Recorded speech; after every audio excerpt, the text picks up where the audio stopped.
अस्सलाम वालेकुम, this is dietitian महर और आज मैं बात करूंगी PCOS यानी पॉलीसिस्टिक ओवरी सिंड्रोम के बारे में।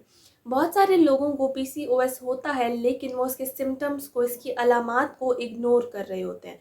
उन्हें पता ही नहीं होता कि उनकी बॉडी के अंदर, उनके जिस्म के अंदर क्या चल रहा है। तो प्लीज़ इस वीडियो को एंड तक देखें, सोचें कि कहीं मेरे अंदर ये सिम्टम्स, ये अलामात हैं तो नहीं।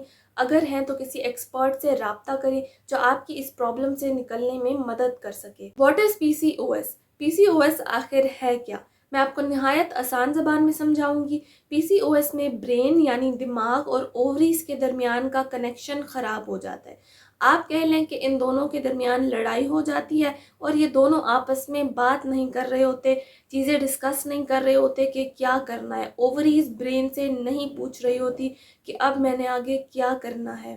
अब सवाल आता है कि ओवरीज क्या है। ओवरीज ओवल शेप के ग्लैंड्स यानी गदूद हैं जो कि यूट्रस के दोनों साइड्स पे पाए जाते हैं, जो आपको यहाँ पिक्चर में नज़र भी आ रहे होंगे। ओवरीज फीमेल्स की बॉडी में बहुत इंपॉर्टेंट रोल प्ले कर रही होती हैं।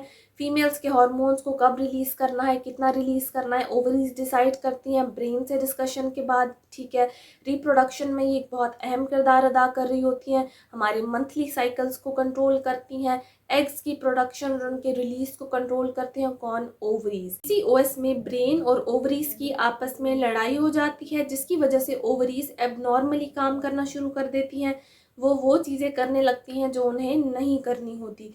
एंड्रोजन्स जो कि मेल हार्मोन्स हैं, जो कि फीमेल्स में बहुत कम क्वांटिटी में, कम मिकदार में पाए जाते हैं, ओवरीज उन्हें बहुत ज़्यादा क्वांटिटी में रिलीज़ करना शुरू कर देती है, जिसकी वजह से फीमेल्स की बॉडी में वो चीज़ें होना शुरू हो जाती हैं जो कि मेल्स की बॉडी में होती हैं।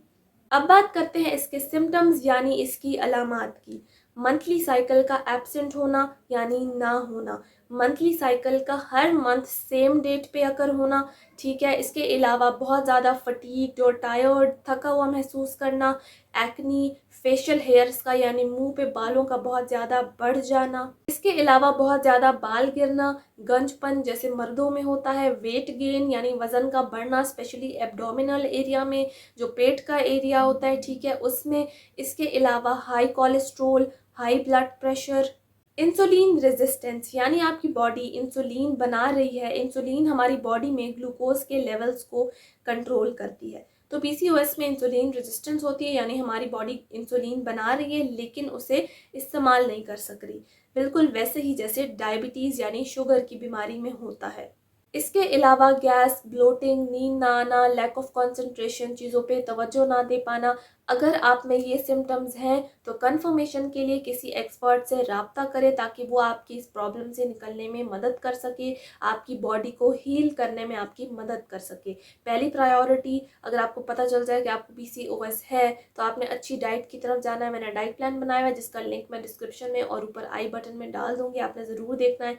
लेकिन स्पेसिफिकली अपने लिए आपने किसी डाइटिशियन से रब्ता करना है ताकि वो आपको अच्छा सा डाइट प्लान दे सके। कोई भी क्वेश्चन हो तो आप कमेंट सेक्शन में पूछ सकते हैं। वीडियो अच्छी लगी तो प्लीज़ लाइक शेयर सब्सक्राइब करके बेल आइकन को दबा दीजिएगा।